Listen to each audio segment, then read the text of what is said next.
Tonight, days after the horror in Australia, Canadian police announced the arrests of men accused of targeting the Jewish community. It's time for Canadians, and Canadian leaders in particular, to wake up before it's too late. Nearly 80 charges, from attempted kidnapping to helping ISIS.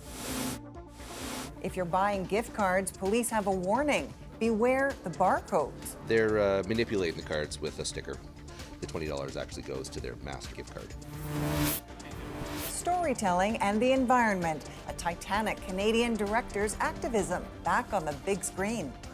You know, the big question for me is, does an Avatar movie do any good? Eli Glasner with James Cameron. From CBC News, this is The National with Erica Johnson. Thanks for joining us. Less than a week after the horrific shootings targeting a Hanukkah celebration in Australia, Canadian police announced they've charged 3 Toronto area men with hate-motivated crimes targeting the Jewish community. One of them accused of having links to ISIS. The RCMP says Walid Khan helped the militant group. A parallel investigation charged him and the 2 other men with attempting to kidnap multiple women at gunpoint, 2 alleged attacks earlier this year that were narrowly thwarted. Christine Birak now on what we know and how the case has further shaken a Jewish community facing rising violence. The list of charges against the men is staggering. Conspiracy to commit kidnapping, hostage-taking, sexual assault, 79 charges in total. The investigation identified alleged offenses that were motivated in part by hate-motivated extremism with potential links to terrorism. Police allege the men were targeting women and the Jewish community. According to investigators, in May, 3 men armed with a knife and gun attempted to kidnap a woman in Toronto, but fled when a passing motorist stopped. Weeks later, a second violent incident reported just outside Toronto. 3 armed men chased 2 women, but fled when a passerby intervened. Peel police say they then connected the 2 incidents. With help from Toronto police, they identified the suspects and search warrants were executed, leading the RCMP to lay terrorism charges against Walid Khan. In a recorded statement, here's what police say they found in Khan's home. Search warrants at the suspects' homes found firearms, ammunition, high-capacity magazines, and other critical evidence which expanded the scope of the investigation. A court-imposed publication ban is now in effect. Police allege Khan directly or indirectly provided property to fund ISIS and is suspected of providing social media accounts used by ISIS. In the online world of today, the concepts of small cells and non-state actors working alone but anchored to an ideology are very difficult to manage. I wish I could say that I'm shocked. Obviously, when hate and radicalization goes unchecked and unprotected, this is what happens. In the wake of the attack on Hanukkah celebrations in Australia, Jewish groups in Canada are alarmed. The same extremism that fueled mass murder on the beach in Sydney is present here in the GTA and in Canada. And it's time for Canadians, and Canadian leaders in particular, to wake up before it's too late. With hate crimes rising in Canada, those fears are palpable. 26-year-old Walid Khan, who is facing terrorism charges, will be appearing in a Toronto court at the end of next month. Now, with allegations of ISIS involvement here, Christine, how is the federal government responding? Canada's public safety minister says he's ramping up efforts to combat anti-Semitism and hate crimes. He points to over $270 million going towards an anti-hate action plan, enhanced security programs, community engagement, and all law enforcement officials we heard from today say Canadians should report suspicious activity in order to protect public safety. Thanks for this. Christine Birak in Toronto. A tense standoff is underway tonight in a town near Niagara Falls, Ontario. Police say an officer was shot and the suspect is barricaded inside his home. As Michelle Song explains, the incident began when officers responded to a bylaw dispute. The heavy police presence, a shock in this residential area of Welland, Ontario. A day-long standoff with the suspect barricaded inside his home after a police call turned into a violent confrontation. Shortly after our officers arrived, they were met with gunfire from a male inside that building, and one of our officers unfortunately was hit. The female officer was taken to hospital with non-life-threatening injuries and was later released. The suspect is contained to that building, okay? That's important because that helps us keep the community safe. The shooting happened near 2 schools and a hospital. Those were in lockdown for hours, and residents were ordered to shelter in place. I'm feeling very anxious, very stressed. It's also developed into irritation. So now I'm irritated, I'm feeling cooped up. I feel kind of like a hostage in my own home. Police say they were responding to assist a bylaw complaint at this church, which records say was bought in 2012 and turned into a residence. The city says the property owner had put up an unlawful fence and was illegally digging near sewer infrastructure. I grew up here. I really don't remember people being shot and stuff like that. But the scary part is you hope it doesn't become the norm. You always hope, well, I hope it's an isolated thing. I have a 7-month-old at home, so just having this in our city is not what you want to hear, right? Or have around your family. The owner of this restaurant says they never thought anything like this could happen. He actually comes and picks up takeout here quite frequently, so we all kind of know him here. We don't talk to him much. A neighbor told us they could hear police using a loudspeaker to try to talk to the suspect. There were also a series of loud noises heard from the area. Police described those as tactics meant to check on the suspect's well-being. But the standoff lasted late into the night. Michelle Song, CBC News, Welland, Ontario. The U.S. Department of Justice has partially complied with a deadline to release all investigative documents related to the late sex offender Jeffrey Epstein. Paul Hunter has a look at what was released and the many questions that remain.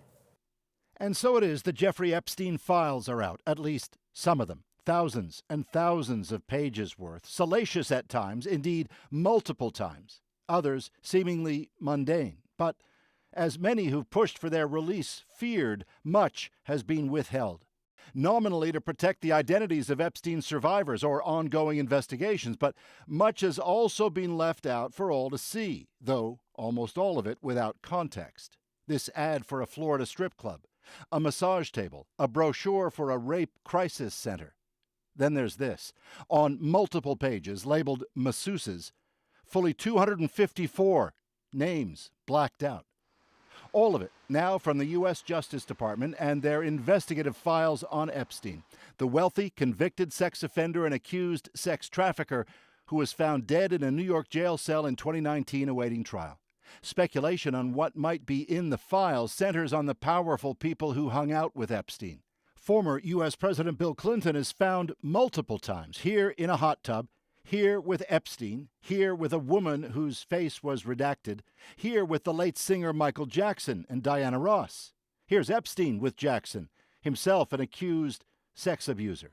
Current President Donald Trump, a one-time friend of Epstein who signed off on releasing the files under pressure, shows up as a name in Epstein's contact book, as does Trump's former wife Ivana and daughter Ivanka, and the former Prince Andrew. A key question for all those now sifting through the files is whether any of Epstein's associates did any wrongdoing. Those who pushed for this release warned ahead of time. If we get a large production on December 19th, and it does not contain a single name of any male who's accused of a sex crime or sex trafficking or rape or any of these things, then we know they haven't produced all the documents. I feel nervous. London, Ontario's Charlene Rochard is a one-time teen model and Epstein survivor. She stood among others last month on Capitol Hill pressing for these files. Today marks a long-awaited moment for all of us. The way that we've been treated, the way that we were called a hoax by the president. And the files are going to show that we are not a hoax. Rochard, like so many others, is now going through the files, looking for names, flight records, anything to publicly identify further abusers, Erica. And Paul, I take it the number of redactions has prompted a quick response. Indeed, as has the fact not all the documents are in the release, as the law, passed overwhelmingly by Democrats and Republicans, had ordered. Some have also noted there's plenty of Bill Clinton, but little of Donald Trump, despite Trump's history with Epstein. Trump's Department of Justice says more files will follow. Thanks for this, Paul Hunter in Washington. After more than 30 years in jail for 4 murders, a Quebec man has been granted bail over concerns about the fairness of his trial. I'll rest, I'll eat good, I need to see a doctor, I want to see a dentist, many things. It's coming. That's 68-year-old Daniel Jolivet. He was convicted on 2 counts of first-degree murder and 2 counts of second-degree murder in 1994. Jolivet has always maintained his innocence. His case is now under federal review for a possible miscarriage of justice. He'll await the outcome outside of prison for the first time since 1992. New data shows influenza cases are rising rapidly across Canada, and hospitalizations are expected to surge in the coming weeks. Julia Wong now with the numbers and the impact and the message from health officials as we head into the holidays. It feels like everywhere you turn in Alberta, people are getting sick. Health officials say influenza is the main culprit. They were sick like for almost more than a week. I had a fever for 6 days. It's been absolutely brutal. My partner's actually at home right now, sick. The province has confirmed flu cases have more than doubled since late November. Every shift, I have at least 4 to 5 patients who have influenza. 1 or 2 of them will be requiring oxygen requirements. Maybe I saw 1 patient today that went to ICU. 650 Albertans are in hospital, nearly twice as many as last week. The healthcare system under strain from influenza and other respiratory illnesses. We are opening surge beds, maximizing available space, expanding virtual care, and safely discharging patients while limiting transfers to high-pressure areas. Across Canada, the influenza positivity rate is nearly 28%, a jump of 8 percentage points from the week prior. The Public Health Agency of Canada warns hospitalizations are expected to spike in the coming weeks. A few things are making this season especially bad, says this doctor. This particular strain is a little more virulent than other strains, and the match between our immunization this year and the strain that showed up isn't perfect. So it's a combination of all those different things and combination of low immunization rates as well. In Alberta, influenza activity is projected to peak in the coming days, and then the pressure could soon ease up. And then the hospitalizations would typically lag that by approximately a week. So if we get to early or mid-January, that would be when we would be through the lion's share of the pressure. As people gather for the holidays, doctors encourage Canadians to wash their hands often, wear a mask around high-risk individuals, and to stay home if they're feeling sick. Julia Wong, CBC News, Edmonton. A new and highly potent chemical is showing up in BC's toxic drug supply.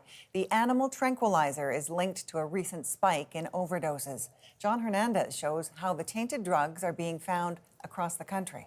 It was kind of a feeling of horror, honestly. Amy Evans recalls when she found out about a new chemical in the toxic drug supply, one that in BC has led to a recent wave of overdoses and 911 calls. We've seen people do tiny amounts of a drug that has medetomidine in it, and they're losing consciousness almost immediately. Medetomidine is an animal tranquilizer. It's not approved for human use, and somewhere along the supply chain, it's being integrated into illicit drugs.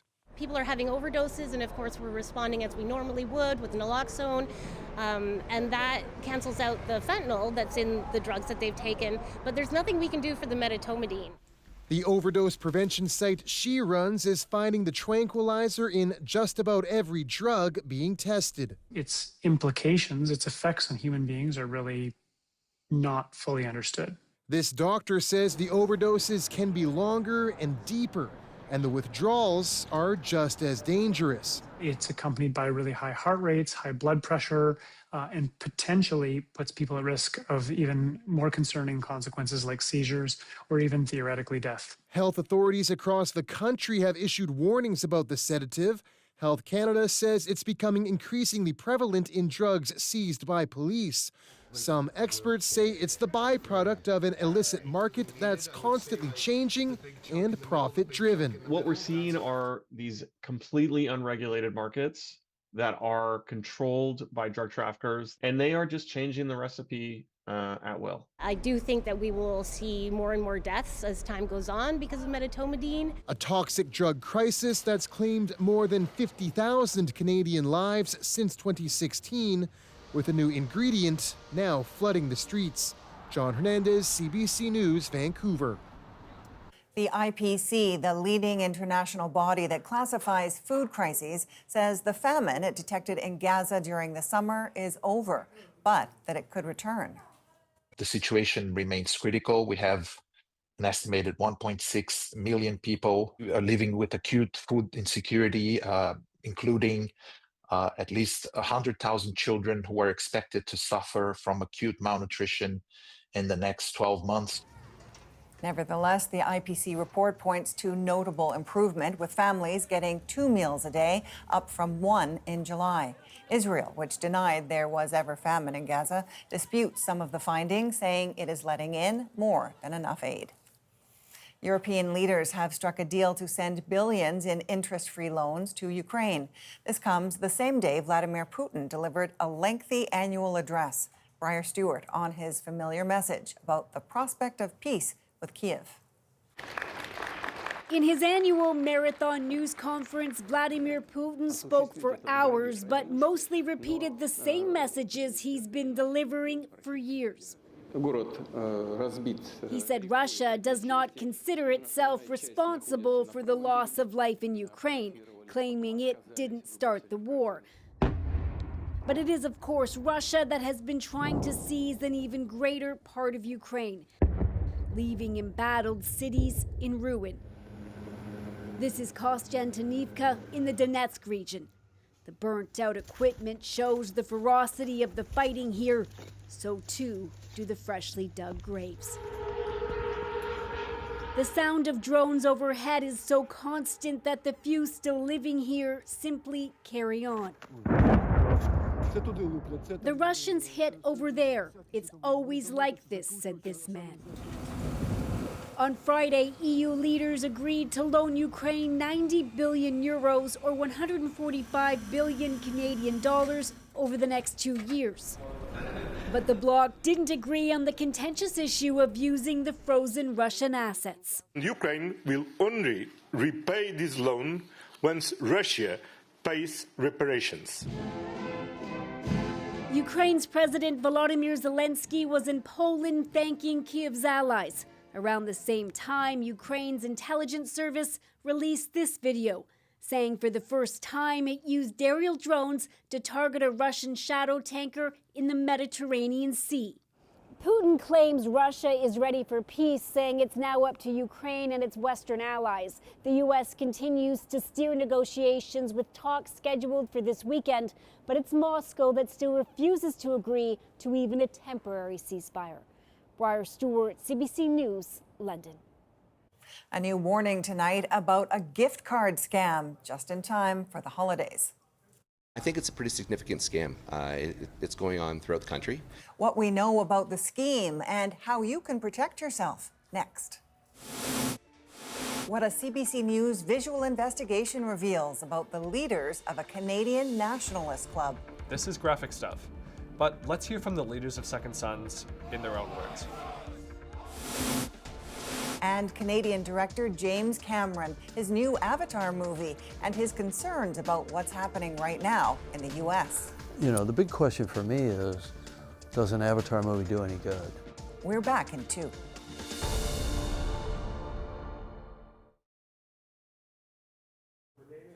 With the holiday season getting into full swing, many shoppers are grabbing gift cards for last-minute presents. But those are a prime target for scammers who steal the money before the cards are ever used. Nisha Patel shows us how the scheme works and what you can do to avoid it. Gift cards are an easy last-minute present, but police warn thieves are finding ways to drain the cards of their value. I think it's a pretty significant scam. It's going on throughout the country. It does seem very organized, very calculated. Police in Hamilton, Ontario recently charged a man with theft and fraud. They suspect he tampered with gift cards at a Shoppers Drug Mart. He was caught with gift cards worth more than $100,000. They're manipulating the cards with a sticker, the UPC code sticker that they put on top. It links to a master gift card that they are in possession of. The $20 actually goes to their master gift card. There have been incidents across the province, including Oshawa and Kingston. In Kitchener, police seized more than 550 fraudulent gift cards last week. Thieves wait for consumers when they're spending a lot of money, and that's probably when they strike. So you probably see it over-index a little bit during the holidays, but it's a year-round issue, unfortunately. According to the Retail Council of Canada, $5.7 million in losses were reported due to a variety of gift card fraud last year.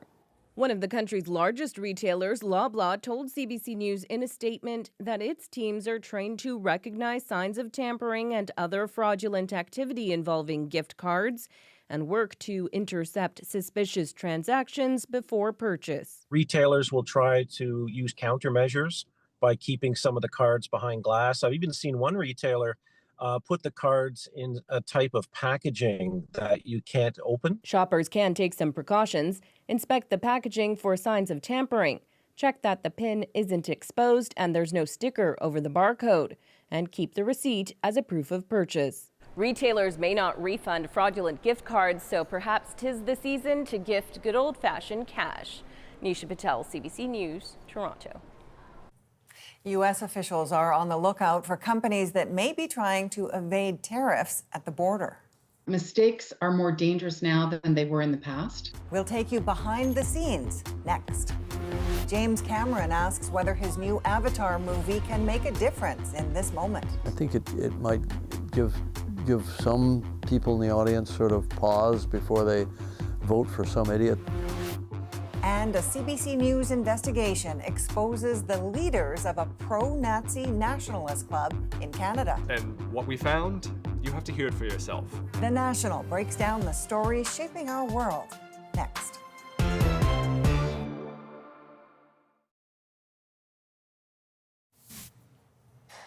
Donald Trump's name now appears on the facade of the Kennedy Center after his hand-picked board voted to rename it the Trump Kennedy Center.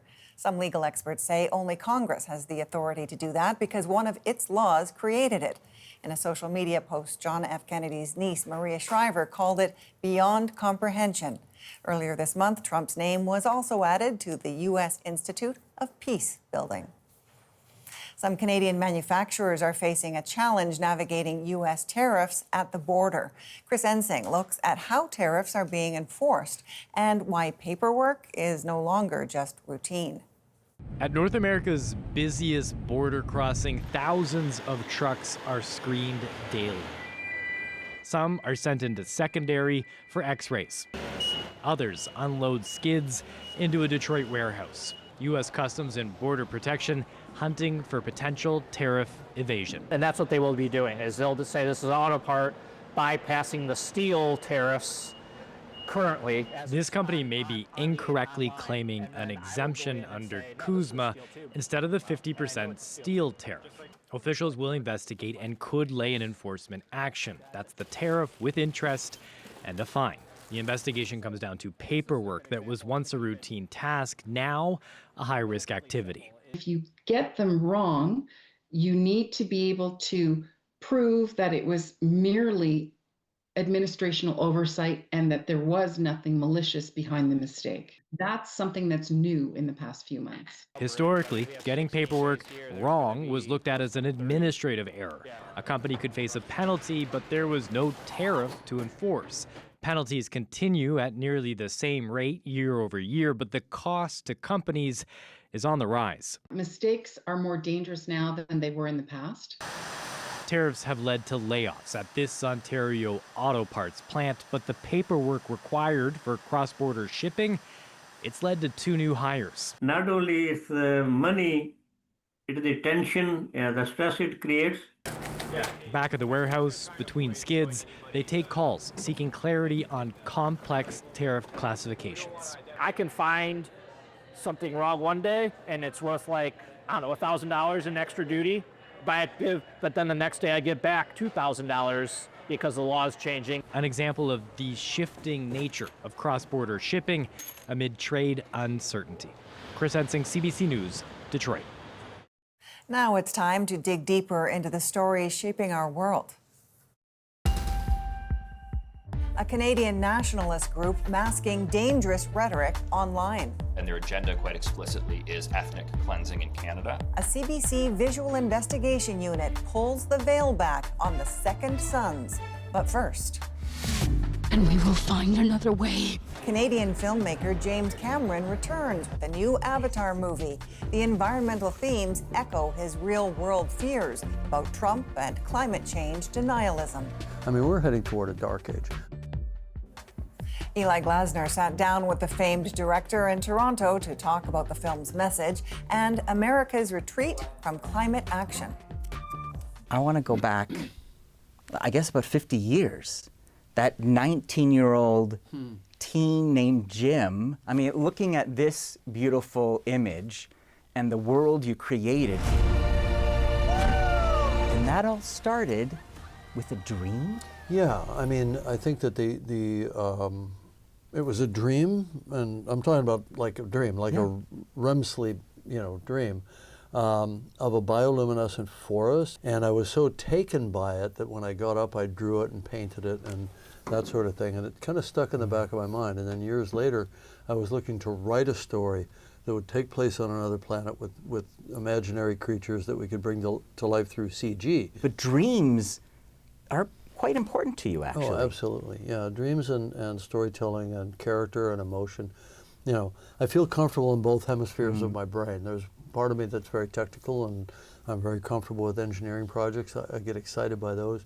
But I also get excited by creating characters and bringing them to life. Well, talking about the characters and talking about what we see here, I know you grew up in a big family. You've got a big family of your own now. Yeah. How much of that informed kind of the new generation that we see on Pandora in this film? Yeah, that's a great question, because obviously the new film is really about those kids rising and finding their voice, and sort of the baton gets passed from Jake and Neytiri to their kids. We must fight! I don't think, it certainly informs it, but I don't think I would have even chosen to write such a story if I hadn't been through it from both sides of the fence, right? From being that teenager, the anxiety around that, who am I, what am I going to do with my life? My parents don't understand me, I was very rebellious. But it's also me as a father of 5, going through their teenage years when I wrote this, and seeing it from that standpoint of being a father who's, trying to create guardrails, but also trying to encourage them to be themselves and making mistakes. I read that there was a point before Avatar that you were ready to kind of move on from filmmaking. You have so many other interests, you were kind of ready to pack it in. Yeah. But it was the message of Avatar and this idea of kind of an environmental consciousness and looking at the planet as a single organism. Yeah. What was it about that allowed you or inspired you to devote like the next 20 years of your life to this? Yeah. So the time frame went, we released Avatar in 2009. You're on Pandora. By mid-2010, it was the highest grossing film in history. Yeah. And I had been contacted by a lot of different indigenous leadership from around the world to come and visit their communities and see. And I felt compelled to try to give something back. And do what I could to help them, because they were facing for real a lot of the plights that we showed in the film. And then that in turn later said, all right, maybe I should continue with the Avatar film. Maybe there's a way to do well by doing good. But given the message of your films and what we're seeing right now in America, they're talking about breaking up the National Center for Atmospheric Research. They're pedal to the metal on oil. They're cutting funding for EVs, for solar. I wonder, given this message, how you feel about the direction of Trump's America right now. Oh, I think you know how I feel about it. I think it's horrific. You've got the so-called Environmental Protection Agency that's now been taken over by the pantheon of demons currently in Washington. And, saying, literally denying that carbon emissions have anything to do with climate change. Are you kidding me? This climate change, it's the greatest con job ever perpetrated on the world. I mean, flying in the face of all science, all scientific consensus. I mean, we're heading toward a dark age. You're worried. I know a lot of climate scientists. I've had for 50 years or 40 years, I've had a subscription to Scientific American. Yeah, we're turning our back on science. We're turning our back on medical science. It's pretty horrific. The big question for me is, does an Avatar movie do any good? Yeah. Does it? Well, I think it must, because of the fact that people go, and that's demonstrable. And you're immersed in this world for 3 hours. I think it might give some people in the audience sort of pause before they vote for some idiot. But when I'm thinking of America, then I also have to think of Canada. Yeah. And in this fractious time right now, I don't know if the elbows up movement reached all the way to New Zealand, if you've been kind of following how we have been reacting. Absolutely. And does it change how you feel about, your Canadian roots? Oh, I feel very much like I'm teleported right back to how I felt when I was 15, 16, 17, and becoming kind of aware of the world and looking, because, I grew up in a border town. Just outside Niagara Falls, right? Yeah, Chippewa is now part of the greater Niagara Falls, and obviously that's a border town. And, you're very, very aware of that sort of elephant in the room, that massive, all the tourists economic, coming over. Juggernaut, just across the river from where we were. And there was a lot of anti-American sentiment at that time. And it was the late 60s, early 70s, so you had the Vietnam War, and there were a lot of things around, civil rights and anti-war protesters and so on. And we just looked at America as like this great monster, Then I moved there, and it took me years and years to sort of deprogram myself for that and see the magnificence of the so-called American experiment, and then to slowly watch it just sort of be degraded and to reach the state that it is right now. It's pretty tragic, actually. Speaking of where you grew up, I was thinking about your films and Sarah Connor and Neytiri and the amazing Ripley. I'm thinking, okay, there's James, who's the inventor, and he's the artist. Where does this come from? And then I started to read about Shirley. My mom, tell us about her. Yeah, well, she was remarkable. I mean, she was, I think, she was kind of a pre-feminist in the sense that she was a typical housewife in a suburban neighborhood. I mean, she was feisty when she was younger, before I was born.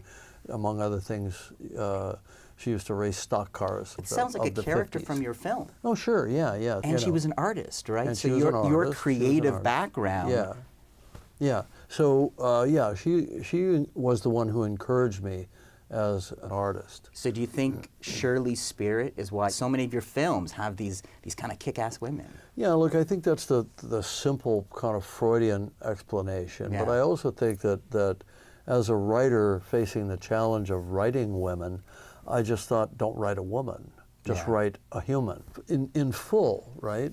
With hopes and dreams and fears and anxieties and all that sort of thing. So then I wrote The Abyss, and the Lindsay character, she's very strong-willed, but she's a pain in the ass. I mean, she's very difficult to live with and very judgmental. And I thought, all right, it's better to write these women in full, where they're not necessarily always likable, but they're always themselves.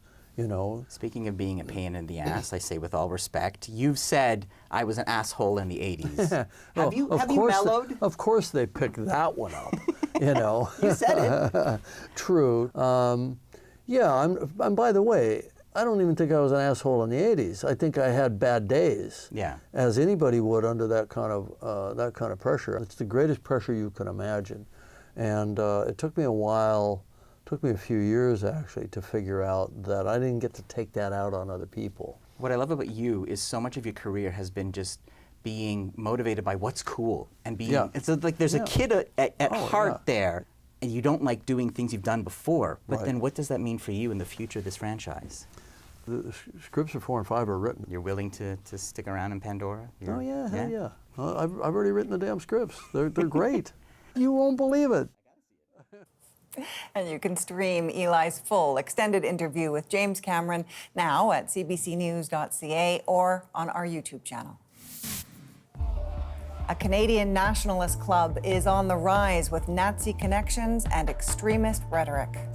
Remigration for Second Sons is a euphemism for ethnic cleansing. How the group's public posts conceal the leader's real ideology. Next.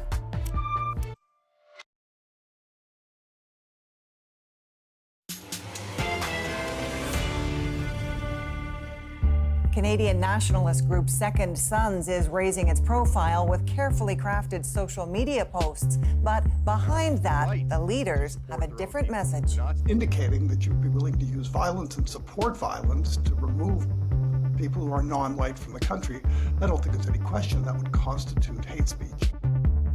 Christian Poslang and our visual investigation unit compare the public-facing message with what's being said to their extreme supporters.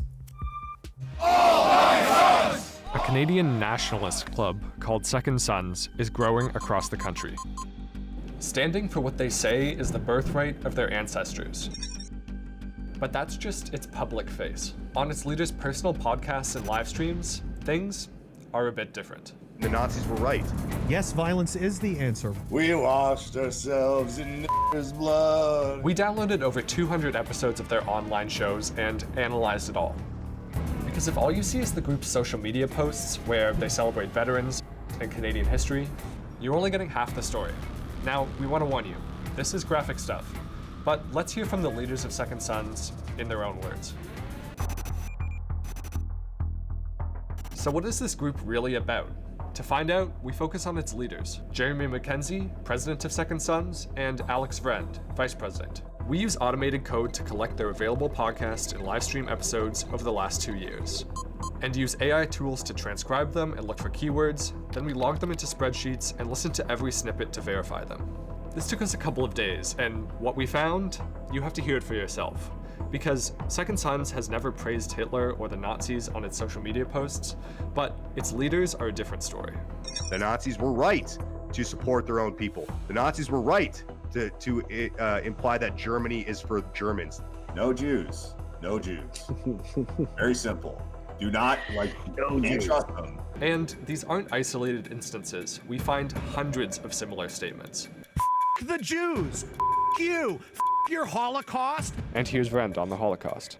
You'll have people who don't even have any connection to it calling for your murder because you don't agree with the official statistics that were given to you by basically propagandists. His intended audience will certainly understand what he means by that, and it presumably means Jews. And so it, again, plays into this idea, this racist idea that Jews are duplicitous, are seeking to kind of undermine the truth, whatever it might be. So for those reasons, I think it constitutes hate speech. Vrend has even promoted the 14 words, a white supremacist slogan, and the JQ, or Jewish question, to which the Holocaust was Hitler's final solution. The first principle is 14 words. The second principle is the JQ. This isn't just Vrend's personal belief. He says Second Sons as a group embraces National Socialists, Nazis. We do have National Socialist members. I'm not going to lie about that. This year, Second Sons merged with a Quebec group called Frontenac Active Club, led by this guy, Sean Beauvais-McDonald. But here's what's not in their official announcement. Beauvais-McDonald openly calls himself a Nazi and praises Hitler. Anyone who establishes a relationship with Sean Beauvais-McDonald in particular knows what they're signing up for. He attended Charlottesville. He has been front and center of white supremacist organizing for a long time. He's openly a neo-Nazi. Second Sons does a lot of physical training, from mixed martial arts to military-style drills. What's it all for? Here's what they say. They see stuff like this and they're like, what are they preparing for? Some kind of race war? It's like the race war is here. They say there's like a race war. It's look outside.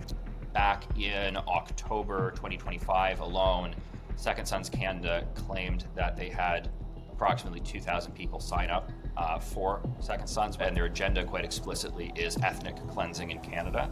After just a year, Second Sons claims to have chapters across the country. And as for how many members show up to their training days, it's hard to get a good sense of the numbers because they're largely anonymous. But we counted, and there could be well over 100 individuals in photos shared by the group. And if they gain power, they want remigration, like they say at this recent demonstration in London, Ontario. Remigration for Second Sons is a euphemism for ethnic cleansing. Here's what Second Son says about it in an official video. Remigration is stop the flow, setting up ones that don't belong here back to begin with. Give people options to self-deport, to create policies that prevent people from abusing the system. But on Mackenzie's personal podcast, he says this is what it would really look like. I'll do it. Like, give me some guys and some weapons, and we'll get rid of them. We'll take them out. Get in the truck. We're going to the airport.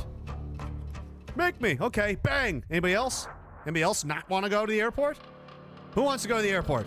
Show of hands. Who wants to go to the airport? All right. Get out of the truck. I only had to shoot one. See? Easy. That is what they mean when they use the word remigration. They are talking about carrying out mass deportations at gunpoint, killing people if necessary. You can't sort out the good ones from the bad ones. I don't care. They all have to go back. Indicating that you'd be willing to use violence and support violence to remove people who are non-white from the country, I don't think there's any question that would constitute hate speech under the criminal code. In case it's not clear already, this difference between official posts and podcasts that you have to seek out is an intentional strategy. Take this last example.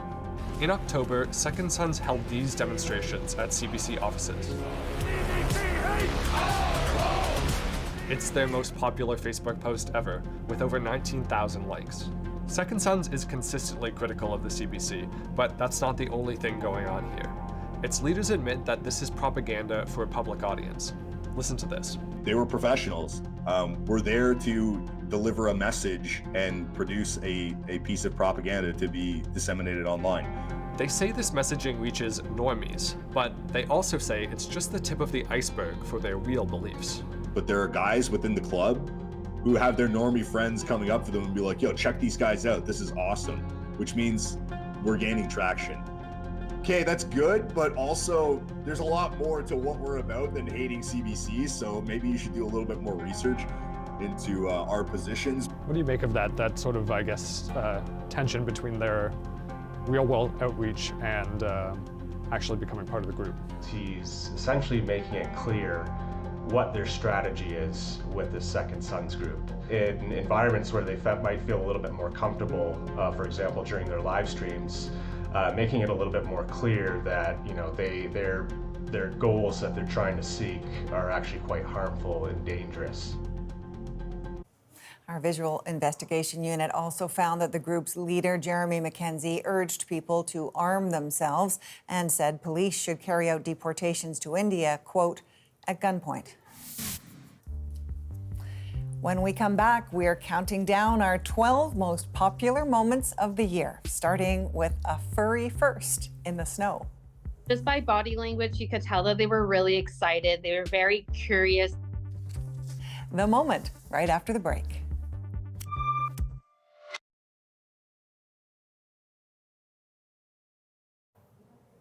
This holiday season, we're counting down the most popular moments from the last year. We call it 12 Days of the Moment.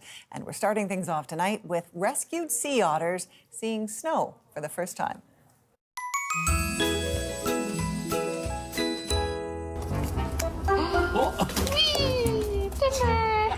This summer, we rescued 2 orphan baby otters for Tofino and Luna. They were found without a mom, so we made the decisions to bring them in. When we had the first big snowfall, I took no time to build a snowman for them, because I knew they would love it. And they got the pleasure to play with it and knock it over.